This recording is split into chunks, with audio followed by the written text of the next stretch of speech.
மாரிப்பா, உங்க அப்பா ஒரு ரிக்ஷா தொழிலாளி. எதிர்காலத்தில் நீயும் ரிக்ஷா எடுத்தா நல்லாவா இருக்கும்? ஏழைங்க எல்லாம் படிப்படியா முன்னுக்கு வரண்டா. ஏதோ ஒரு 5ஆம் கிளாஸுக்கு போய் 1 வருஷம் 2 வருஷம் ஃபெயில் ஆவாங்க. நீ 1ஆம் கிளாஸ்லயே 5 வருஷமா கொட்டுறதா எப்படா? கணக்கு கூர்ந்து கவனிக்கணும். இத பாரு, 10 இருக்கா? இதுல 5 போகுது. 1 2 3 4 5 போச்சா? மீதி எவ்வளவு? 6. 6 எப்படா வரும்? 5 தான்டா. 1 2 3 4 5. நீயும் கை நீட்டி என்ன? 1 2 3 4 5 6. 6 தான். நீ சம்திங் ஸ்பெஷல். உன் விரல் என்ன வேண்டாம், என் விரல் என்ன? இதுல 6 இருக்கா? 6ல வந்து இப்ப 3 போகுது. 1 போச்சு, 2 போச்சு, 3 போச்சு. மீதி எவ்வளவு? நல்லா என் விரல எண்ணி பார்த்து சொல்லு. என்னங்க, கொஞ்சம் உள்ள வாங்களேன். குழந்தைங்களுக்கு பாடம் நடத்திட்டு இருக்கிறமா, தயவு செய்து தொந்தரவு பண்ண வேண்டாம். மாரிப்பா, 3 போச்சுன்னா மீதி எவ்வளவு? நல்லா பார்த்து என்னங்க, உங்ககிட்ட ஒரு முக்கியமான விஷயம் சொல்லணும். ஏற்கனவே முட்டை வாங்கிட்டு வந்திருக்கான், கொஞ்சம் பாடம் நடத்த விட. ப்ளீஸ், ஒரு நிமிஷம் உள்ள வாங்களேன். 1 நிமிஷம் கிடையாது, 1/2 நிமிஷம் கிடையாது. எதா இருந்தாலும் ராத்திரி 9 மணிக்கு மேல பேசிக்கலாம். 6 1 போச்சு, 2 பாப்பா உங்ககிட்ட ஏதோ தனியா பேசணும் போல இருக்கு. புரியாம பேசாதீங்க ஆயமா. ஏற்கனவே குழந்தைய சரியா படிக்க மாட்டேங்குது, இதுல வேற பாடம் நடத்தும் போது நீங்க வந்து தொந்தரவு பண்ணிட்டு என்ன அர்த்தம்? இனி டேய் எந்திரிச்சு உட்காரா. இனிமே தினம் 8ல இருந்து 9 மணி வரைக்கும் தயவு செஞ்சு வீட்டுல இருக்கிற எல்லாரும் வெளியே போயிருங்க. 10 மணிக்கு மேல வந்தா போதும். இது பாருங்க, நான் ஒன்னும் உங்களுக்கு கேபரே டான்ஸ் ஆடுறதுக்காக கூப்பிடல. டாக்டர்கிட்ட போனேன். டாக்டர் நான் கர்ப்பமா இருக்கிறதா சொன்னாங்க.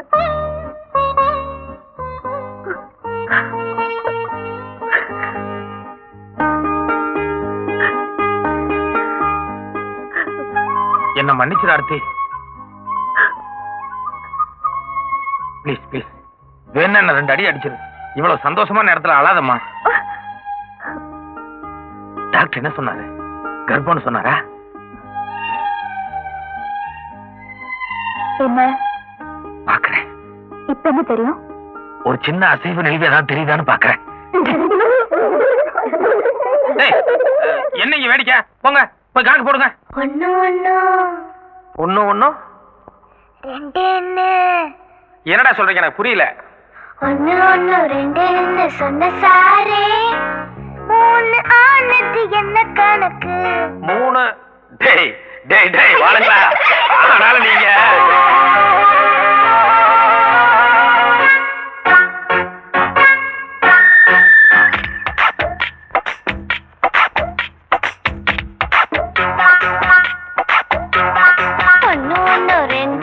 சொன்ன சாரே 3 ஆனது என்ன கணக்கு?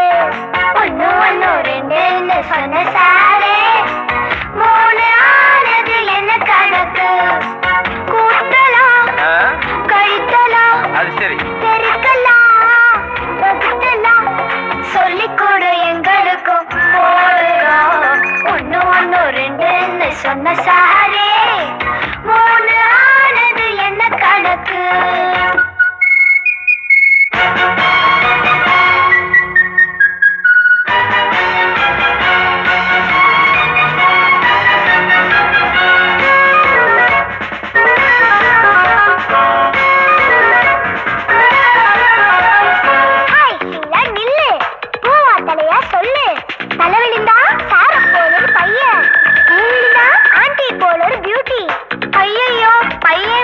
பொண்ணே போதும், ஏன்னாக்கா வாத்தியார் பிள்ளை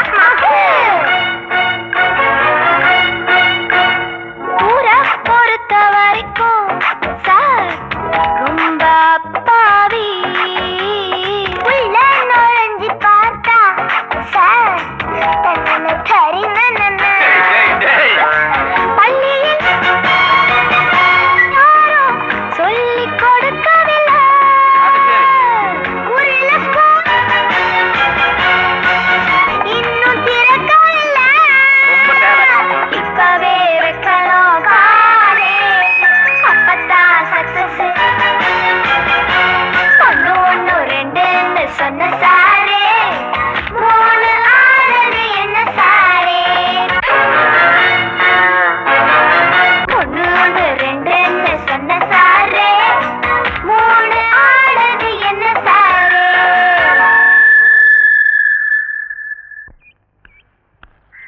அப்பப்ப 1 2 3ன்னு விரல் காமிச்சிட்டே இருப்பீங்களே, மொத்தம் எவ்வளவு பாக்கி ஞாபகம் இருக்கா?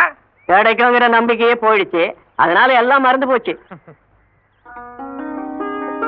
காது கேட்கறதுக்கு மிஷின்.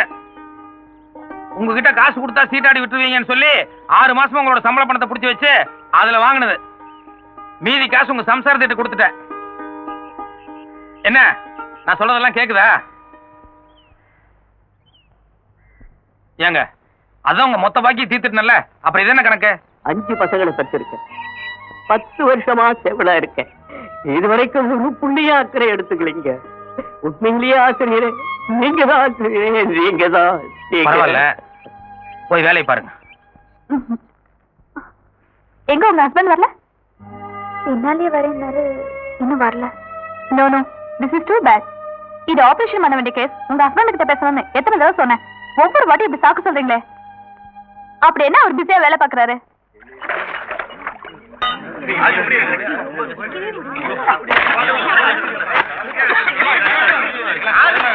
எங்க சூரியன் சார், இது கார்பரேஷன் சிட்டி. கம்ப்ளைண்ட் பண்ணா வந்து கிளைம் பண்ணிட்டு போறாங்க. உங்களுக்கு ஏன் இந்த வேலை? 15 நாளா எவ்வளவு பெட்டிஷன் போடணுமோ போட்டாச்சு. நானே நேர்ல போய் 3 தடவை கம்ப்ளைண்டும் பண்ணிட்டு வந்தாச்சு. ஆனா அவன் கவனிக்கிற மாதிரியே தெரியல. இந்த ஏரியாவுல எத்தனை கர்ப்பஸ்திரீ பொம்பளைங்க இருக்காங்க, எத்தனை குழந்தைங்க இருக்காங்க. இப்பவே பாதி பேருக்கு மேல மலேரியா டைபாய்டு காய்ச்சல் வந்து ஆஸ்பத்திரியில படுத்திருக்காங்க. இன்னும் அவன் வந்து கவனிப்பா நினைச்சிருந்தோம்னா மொத்த பேரும் போய் ஆஸ்பத்திரியில படுத்துக்க வேண்டியதான். சரிங்க, 20 நாளா தண்ணி தேங்கி கிடக்குதுங்களா, இதுல கைய வைக்கிறீங்க. உங்க உடம்புக்கு ஏதாவது ஒண்ணு ஆச்சுன்னா? ஒவ்வொருத்தரும் இதே மாதிரி நினைச்சிருந்தோம்னா அப்புறம் பூனைக்கு யாரு மணி கட்டுறதுன்னு வேண்டாம். பொது சேவைங்கிறது ஒவ்வொருத்தருக்கும் ரத்தத்துல ஒரு லட்சியமா இருக்கணும். அவங்களுக்கு கொண்டாட்டி போலதான் முக்கியம் நினைச்சிருந்தோம்னா அப்புறம் நாட்டை யாரு கவனிக்கிறதுன்னு வேண்டாம்.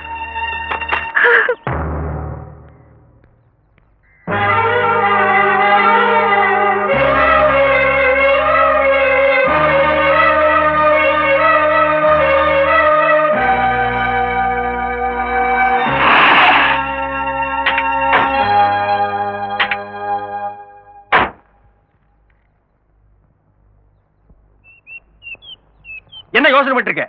உனக்கு என்ன காசு பணம் இல்லையா, கார் பங்களா இல்லையா? எல்லாத்தையும் உதறி தள்ளிட்டு இந்த புருஷன் தான் முக்கியம் வந்த. அந்த புருஷனுக்கு நீ முக்கியம் எல்லாம் போயிட்டிய. வேற ஒரு பொண்ணா இருந்தா என்னைக்கும் உதறி தள்ளிட்டு வந்திருப்பா. நீ காட்டி இவ்வளவு பொறுமையா இருந்த. புறப்படுமா?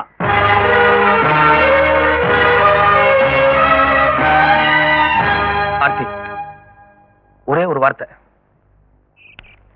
அன்னை கல்யாணம் பந்தல்ல ஒரு சாதாரண ஏழை பொண்ணு மாதிரி வாழ்ந்து காட்டுறேன்னு சொன்னேன்.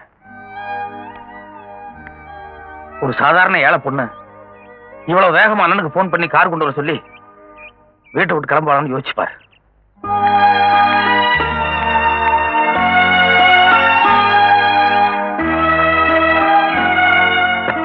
ரொம்ப நன்றி ஆர்த்தி. நாளையில இருந்து நான் வெளியே எங்கேயும் போக மாட்டேன்.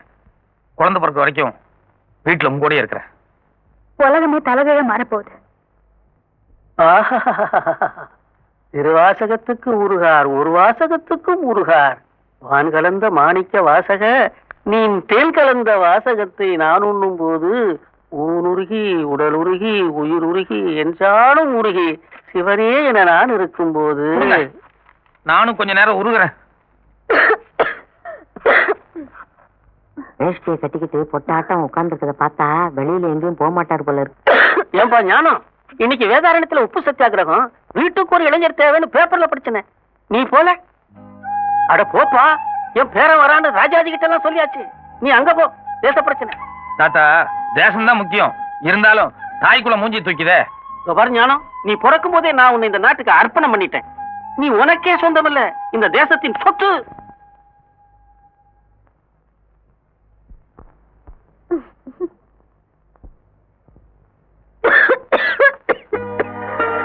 அழகா அந்த ஷெல்ஃப்ல சிறப்பு இருக்கணுங்களா?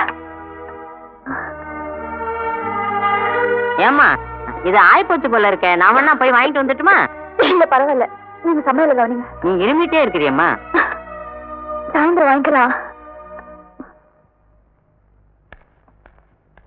என்னங்க பொண்டாட்டி வைக்கிறது கெட்டு போட்டும், அதை பத்தி உங்களுக்கு கவலை இல்லை. ஆனா அந்த பைத்தியம் சொல்றது உங்களுக்கு வேத வாக்கு, அப்படிதானே? ஆர்த்தி, 3 நாளா இருமிட்டு இருக்க. அந்த சிறப்பு குடிச்சியே நின்னதா? நான் கடைக்கு போய் சுக்கு மிளகு திப்பிலி வாங்கிட்டு வந்து கொஞ்சம் கசாயம் வச்சு கொடுக்குறேன். 1 மணி நேரத்தில் நிக்கதா இல்லையா பாரு. இத பாருங்க, புறப்படுதுன்னு முடிவு பண்ணிட்டீங்க. அப்புறம் எதுக்கு இந்த நொண்டி சாக்கலாம்? எப்படியாவது போய் சொல்லுங்க. It's all my fate. I can never come out of this hell. After I'm born to suffer. I may destroy my deserve it. I deserve it. மாப்பிள, பாப்பா இங்கிலீஷ்ல என்ன சொல்லுதுன்னா, பொல்லாத நேரம் வந்தா புடலங்கா கூட பாம்பாயிரும்னு சொல்லுது. கிடையாது. நல்ல நேரம் வந்தா நல்ல பாம்பும் கழுத்துக்கு மாலை ஆயிடும். ஜெயஹிந்த். இத பாரு, நான் நேரா கடைக்கு தான் போவேன், அங்கிருந்து நேரா வீட்டுக்கு தான் வருவேன். ஒரு முக்கிய அறிவிப்பு. இன்று காலை சென்னை ராயபுரம் பகுதியில் புதிதாக கட்டப்பட்டுள்ள அரசினர் நடுநிலை பள்ளி கட்டிடம் ஒன்று இடிந்து விழுந்ததில் 100க்கும் மேற்பட்ட குழந்தைகள் ஆசிரியைகள் மாண்டனர். இடிந்து விழுந்த இப்பள்ளி கட்டிடம் நிதியமைச்சரின் 10 அம்ச திட்டத்தின் கீழ் கட்டப்பட்டது என்பது குறிப்பிடத்தக்கது. தமிழ் தமிழ் தமிழ் எங்கோ பிறந்து எங்கோ வளர்ந்து எப்படியோ இருந்த நான் இன்று இப்படி உங்கள் முன் உயர்ந்து நிற்கிறேன் என்றால் அதற்கு உங்கள் அன்பும் ஆதரவும் அரவணைப்புமே காரணம் காரணம் காரணம். நான் உங்களை நேசிக்கவில்லை, சுவாசிக்கிறேன் தமிழர்களே, சுவாசிக்கிறேன். கொலகாரா, நீ எல்லாம் ஒரு மனுஷனா? கொஞ்சம் கூட ஈவிரக்கு இல்லாம பச்சை குழந்தைகளை கொண்டுட்டு உனக்கெல்லாம் என்னையா பிறந்தநாள் விழா வேண்டி கிடக்கு? அந்த ஆள் சுவாசிக்கிறேன் நேசிக்கிறேன்னு பேசினதும் ஆனந்தமா கை தட்டினீங்களே. பள்ளி கட்டடம் இடிஞ்சு 500 குழந்தையை செத்தது காரணமே இந்த ஆள் தான். ஆமா, இந்த ஏரியாவில் இருக்கிற எல்லா மளிகை கடையிலையும் விசாரிச்சுட்டேன். நம்ம ஆசிரியர் மட்டும் இல்ல, சுக்கு மிளகு திப்பிலி வாங்க இன்னைக்கு யாருமே வரலையா. அந்த ஆள் இனிமே திருந்தவே மாட்டார். என்னமா பொண்டாட்டி சாக கிடந்தாலும் அந்த ஆளுக்கு பொது சேவை தான் முக்கியம். எவனாவ அயோக்கிய ராஸ்கல்.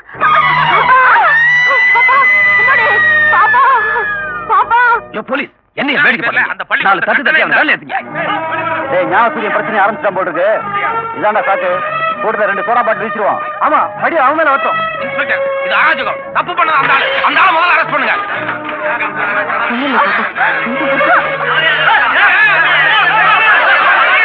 என்ன பண்றோம் கலடா? அதை ஏன்ல கேக்குறீங்க? அந்த ஞானப்பட ஆசிரியர் ஞானசூரியன் இருக்காரு, வழக்கம் போல மறியல் போராட்டம் ஆரம்பிச்சிட்டாரு. அந்த பக்கம் ஒரே கலாட்டா. அப்படி போகாதீங்க, அவனுக்கு இதே வேலையா போச்சு.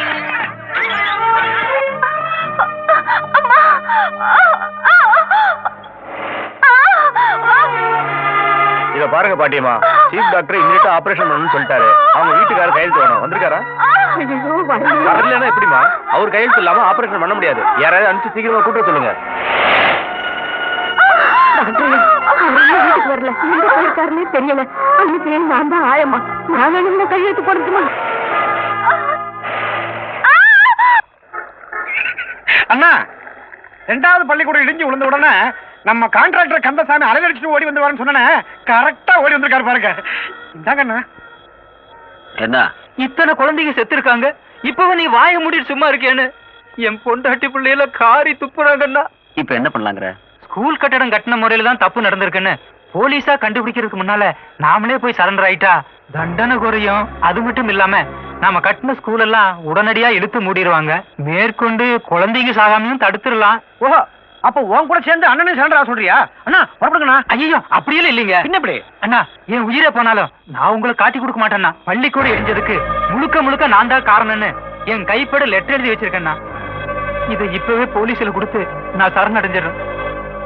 என் பொண்டாட்டி பிள்ளைகளை மட்டும் நீங்க கொஞ்சம் பாத்துக்குங்கண்ணா. கந்தசாமி, முதல்ல அந்த லெட்டர் முடிச்சு பாக்கெட்ல வை. நீ போலீஸ்ல சரண்டர் ஆகிறதுக்கு முன்னாடி உன் குடும்பத்துக்கு என்னென்ன செய்யணுமோ அதை நான் இப்பவே செஞ்சு. என்னது இது? கீழே இப்பவே போலீஸ் ஜீப் வர மாதிரி சத்தம் கேக்குது. கந்தசாமி, கீழே எட்டிப்பார்.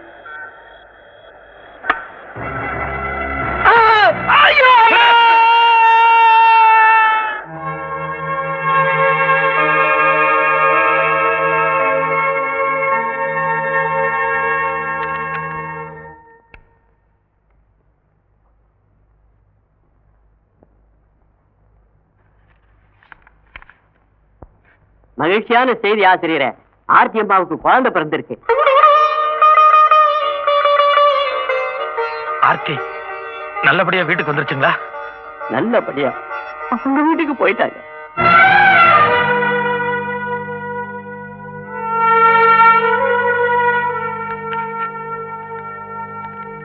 அது வேற ஒண்ணும் இல்ல, ஆர்த்தி அம்மா அவங்க கிட்ட விவாகரத்து கேட்டிருக்காங்க.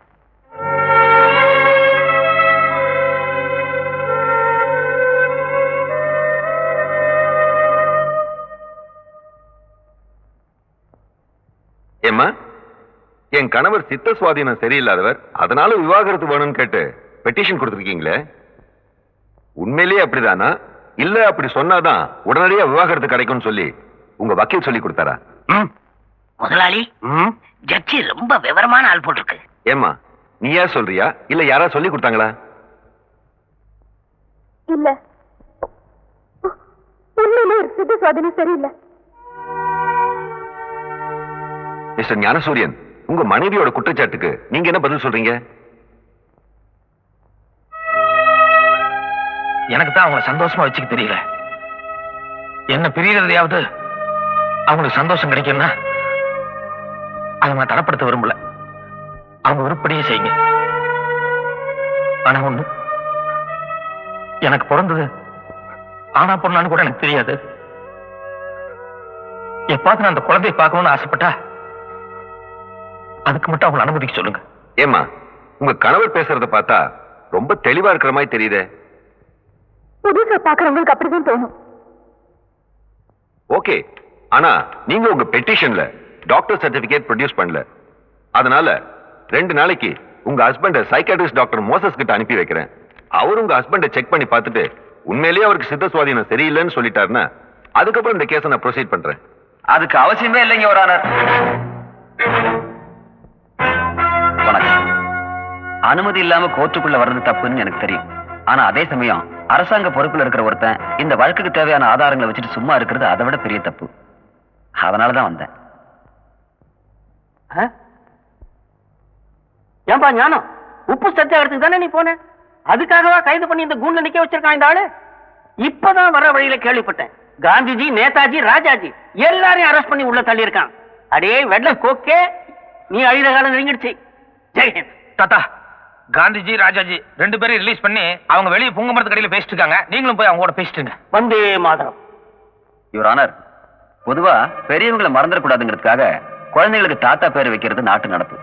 சில குழந்தைகளுக்கு பேரே வைக்கலனா கூட அவங்களா வளர்ந்து தாத்தா பேர் எடுத்துருவாங்க. இதுல 2வது ரகம் தான் இந்த கூண்டுல நிக்கிறவர். இப்ப புத்தி சுவாதீனம் இல்லாம பேசிட்டு போனாரு, அந்த பெரியவருடைய பேரன் தான் இந்த ஞானசூரியன். ஐ சி. நீங்க யாரோ டாக்டர் மோசஸ் கிட்ட அனுப்பி இவரை பத்தி சர்டிபிகேட் வாங்கணும்னு சொன்னீங்களே. 8 வயசுல இருந்தே இவருக்கு மனநிலை சரியில்லைன்னு அந்த டாக்டர் மோசஸே கொடுத்த சர்டிபிகேட் தான் இது. இப்படி ஒரு சர்டிபிகேட் இத்தனை நாளா என்கிட்ட இருக்க வேண்டிய அவசியம் என்னன்னு கோர்ட்ல இருக்கிறவங்க எல்லாருக்கும் குழப்பமா இருக்கலாம். பொது நலன் கருதி ஒரு உண்மையை இப்ப வெக்கத்தை விட்டு சொல்றேன். இந்த ஞானசூரியன் வேற யாரும் இல்ல, என்னுடைய மகன் தான். இல்ல, இவன் எங்க அப்பன் கிடையாது. இவன் ஒரு அயோக்கிய, இவன் ஒரு கொலைகாரன், இவன் ஒரு கொள்ளைக்காரன். இந்த நாட்டை உயிரோட விட்டு வைக்கவே கூடாது. Order, order. இவனை கொலை பண்றதால எனக்கு தூக்கு கிடைச்சாலும் பரவாயில்ல, என்னை விட்டுருங்க. I say you stop it. Your honour, இந்த ஆளை பத்தி உங்களுக்கு தெரியாது. இந்த ஆள் சமுதாயத்துக்கு விஷம் மாதிரி. Stop it. நீதிமன்றத்தை மதிக்க முதல்ல கத்துக்குங்க. இந்த வழக்கை பொறுத்தவரை குற்றம் சாட்டப்பட்டுள்ள ஞானசூரியன் சித்த சுவாதீனம் சரியில்லாதவர் என்பது தகுந்த அத்தாட்சிகளுடன் நிரூபணமாகிவிட்டதால் ஆர்த்தியின் விவாகரத்து விண்ணப்பத்தை இந்த நீதிமன்றம் உடனடியாக அங்கீகரிக்கிறது. மேலும் இதற்கு முன்னர் வேறொரு வழக்கிற்காக இதே நீதிமன்றம் இதே ஞானசூரியனுக்கு சிறை தண்டனை வழங்கியிருந்தது. ஞானசூரியன் இப்போது மனநோயாளி என்பது நிரூபணமாகி உள்ளதால் அந்த தீர்ப்பை இந்த நீதிமன்றம் தள்ளுபடி செய்து அதற்கு மாறாக ஞானசூரியன் அரசு மனநல மருத்துவமனையில் தங்கி அவசியம் சிகிச்சை பெற வேண்டும் என்றும் இந்த நீதிமன்றம் உத்தரவிடுகிறது.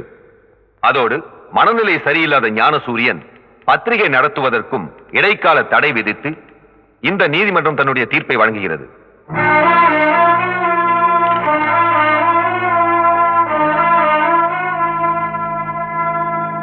நான் உங்க அப்பன்